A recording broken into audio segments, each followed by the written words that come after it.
करने वाले हैं भारतीय उपदंड एंड इतिहास। ये 6th स्टैंडर्ड का चैप्टर है, वो भी पहला चैप्टर है। अगर आप नए हो लेजेंडरी इंडिया स्टडी चैनल पे तो प्लीज़ सब्सक्राइब जरूर करना। और आज हम करने वाले हैं भारतीय उपदंड एंड इतिहास का चैप्टर, राइट, जो कि हर एग्जाम में क्वेश्चन आते ही है ना।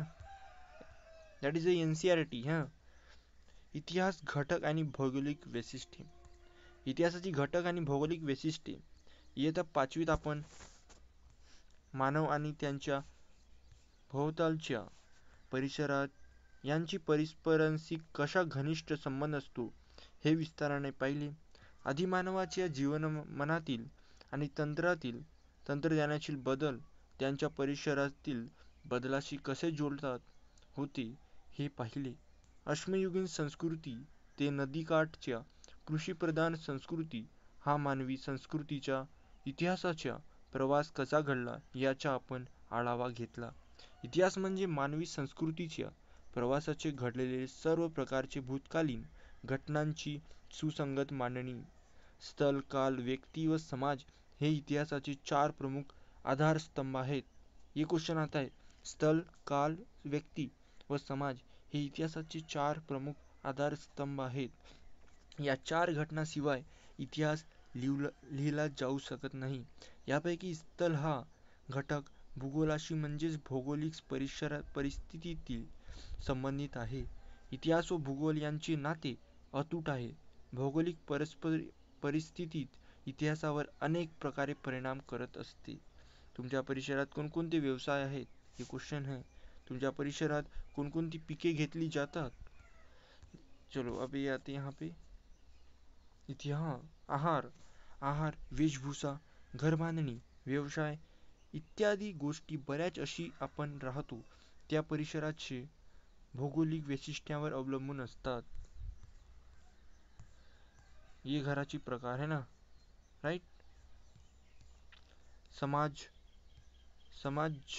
जीवन सुद्धा त्यावर अवलंबून असते. उदाहरणार्थ डोंगराळ प्रदेशात राहणाऱ्या लोकांची जीवन मैदानी प्रदेशात राहणाऱ्या लोकांपेक्षा अधिक कष्टाची असते. डोंगराळ प्रदेशात सुपीक शेतजमिनीची उपलब्धता अगाधी थोडी, तर मैदानी प्रदेशात सुपीक शेतजमीन मोठ्या प्रमाणात उपलब्ध असते. त्यामुळे डोंगराळ प्रदेशातील लोकांना तृणधान्य आणि भाज्य कमी प्रमाणात उपलब्ध असतात, तर तुलनेने मैदानी प्रदेशातील लोकांना या गोष्टी पुरेशा मिळत नाही. त्यांचा परिणाम खाण्यापिकावर झालेला दिसतो. डोंगराळ प्रदेशात राहणाऱ्या लोकांना अन्नासाठी शिकारीवर आणि जंगलातून गोळा केलेल्या पदार्थांवर अधिक अवलंबून राहावे लागते. अशाच पद्धतीने डोंगराळ प्रदेशात राहणाऱ्या आणि मैदानी प्रदेशात राहणाऱ्या लोकांच्या जीवनपद्धतीतील इतर गोष्टींमध्येही फरक आढळतो, राईट. आपण राहतो त्या प्रदेशातील हवामान, पर्जन्यमान, शेतीतून मिळणारे पिके, वनस्पती आणि प्राणी इत्यादी गोष्टी आपण जगाच्या साधने असतो त्यांच्या आधारानेच त्या प्रदेशातील जीवनपद्धती आणि संस्कृती विकसित होत असते. जगण्याच्या साधनांची मबलकता जिथे असते तिथे मानवी समाज दीर्घकाळ वस्ती करतो.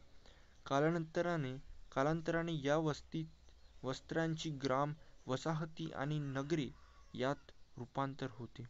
पर्यावरणाचा ऱ्हास, दुष्काळ, आक्रमणे किंवा इतर कारणांमुळे जगण्याच्या साधनांची कमतरता भासू लागली की लोकांना गाव सोडून जाणे भाग पडले. ग्रामवसाहतीत नगरे उजाड होतात. अशा अनेक घडामोडी इतिहासात घडलेले दिसतात. त्यावरून इतिहास आणि भूगोल यांचे नाते अतूट असते हे स्पष्ट होते. भारताची भौगोलिक वैशिष्ट्ये. आपला भारत देश विस्ताराने मोठा आहे. त्याच्या उत्तरेला हिमाचल, पूर्वेला बंगालचा उपसागर, पश्चिमेला अरबी समुद्र आणि दक्षिणेला हिंद महासागर.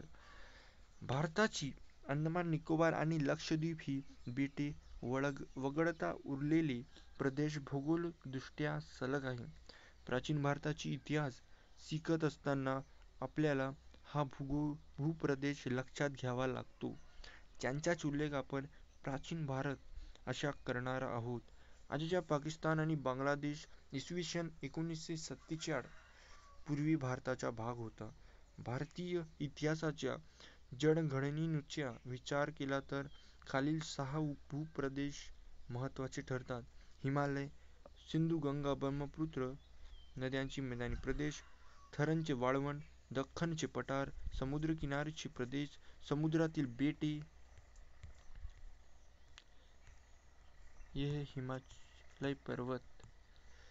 हिमालय, हिंदू कुश व हिमालय पर्वतामुळे भारतातील उपखंडाच्या उत्तरेला जणू एक अभेद्य भिंतच उभी राहिलेली आहे. या भिंतीमुळे भारतीय उपखंड मध्य आशियातील वाळवंटापासून अलग झालेला आहे. मात्र हिंदू कुश पर्वतातील खैबर बोलन या खिंडीमधून जाणारे खिसकीचा व्यापारी मार्ग आहे. मध्य आशियातून जाणाऱ्या प्राचीन व्यापारी मार्गाशी तो जोडला गेलेला होता. चीनपासून निघून मध्य एशियातून अरबी प्रदेशापर्यंत जाणारा हा व्यापारी मार्ग रेशीम मार्ग म्हणून ओळखला जातो, कारण या मार्गावरून पश्चिमेकडील देशात पाठवल्या जाणाऱ्या मालात रेशीम प्रमुख होते.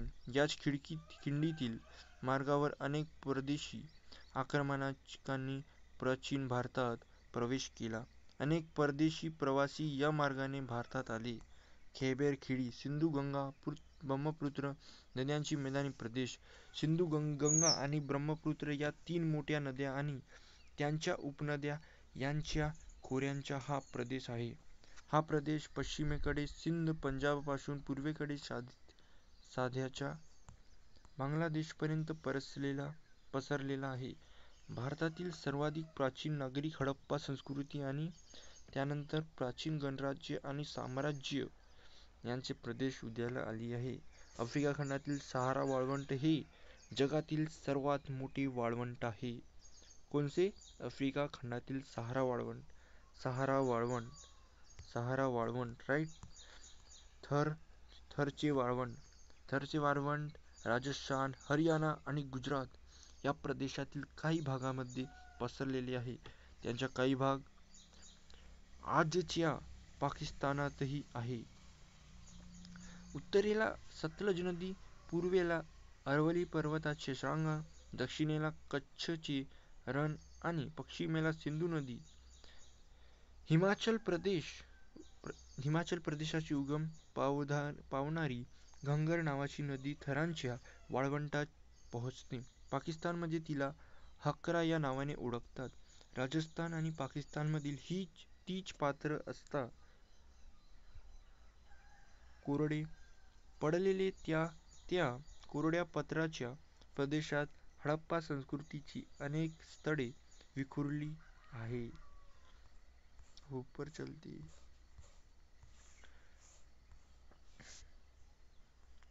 दख्खनचे पठार, एका बाजूस पूर्व किनारा आणि दुसऱ्या बाजूस पश्चिम किनारा यामध्ये असलेला भारताचा भूप्रदेश दक्षिणेकडे निर्मूळला होत जातो. त्याच्या पश्चिम बाजूला अरबी समुद्र, दक्षिणेला हिंद महासागर आणि पूर्वेला बंगालचा उपसागर आहे. 3 बाजूंना पाण्याने वेढलेला हा भूभाग समुद्रात घुसळलेला एखाद्या त्रिकोणी सुळक्यासारखा दिसतो. अशाच भूप्रदेशाला द्वीपकल्पीय म्हणतात. भारतीय द्वीपकल्पाचा बहुतांश भाग दख्खनच्या पठाराने व्यापलेला आहे. दख्खन पठाराच्या उत्तरेकडे सातपुडा आणि विंध्य पर्वताच्या रांगा पसरलेल्या आहेत. त्यांच्या पश्चिमेला सह्याद्रीच्या पर्वतरांगा आहेत. त्याला पश्चिम घाट असेही म्हणतात.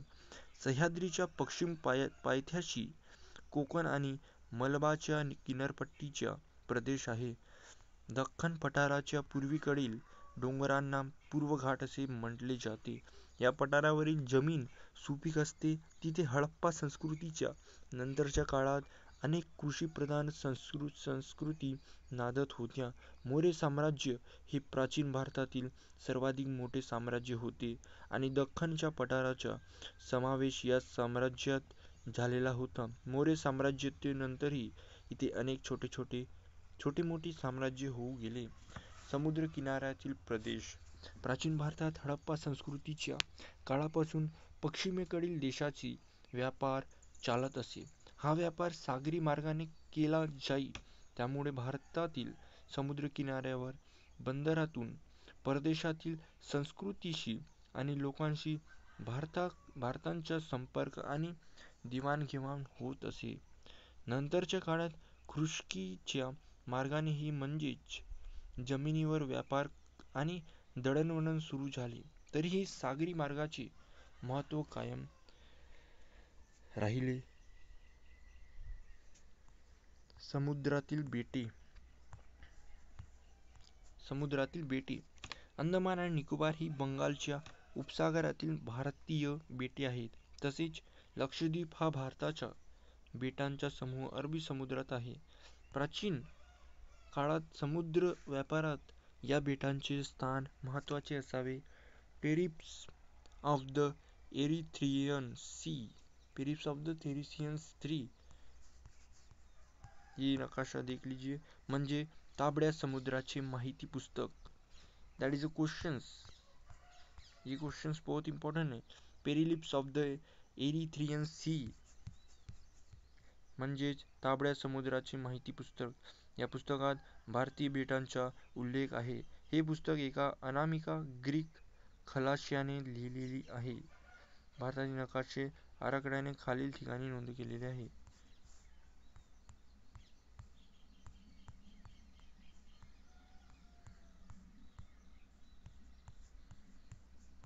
भारतीय उपखंड.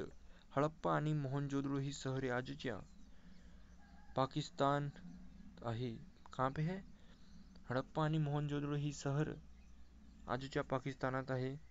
अफगाणिस्तान, पाकिस्तान, नेपाळ, भूटान, बांगलादेश, श्रीलंका आणि आपला भारत देश मिळून तयार होणारा भूभाग दक्षिण आशिया या नावाने ओळखला जातो. यांच्या भूभागातील भारत देशाचा विस्तार आणि महत्त्व लक्षात घेऊन या प्रदेशाला भारतीय उपखंड असेही म्हणतात. हडप्पा संस्कृतीचा विस्तार प्रामुख्याने भारतीय उपखंडाच्या वायव्य भागात झालेला होता.